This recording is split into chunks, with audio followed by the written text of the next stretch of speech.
1994 எம்ஜிஆரோட பிரச்சார வண்டி என் கைக்கு கிடைச்சது. அதை மாத்திரம் மறந்துடாதீங்க. எத்தனையோ பேர் எப்படி எப்படியெல்லாம் இருக்கும்போது கிடைக்கல. எனக்கு மதிப்புக்குரிய ஜானகி அம்மையார் என் கையில கொடுத்தாங்க. ஆனா அந்த வண்டி எடுக்காம இருந்து எப்ப எடுத்திருக்கேங்க தயவுசெய்து எல்லாம் புரிஞ்சுக்க.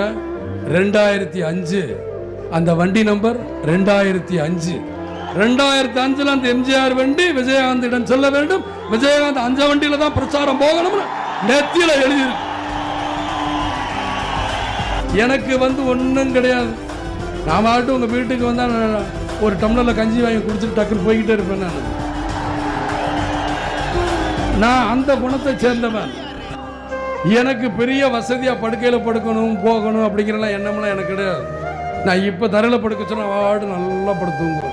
ஏன்னா ஏன் அப்படி ஒரு தூக்கம் வருது தெரியுமா? இங்க ஒன்றும் கிடையாது. எனக்கு இந்த மனசுல எந்த பயம் கிடையாது.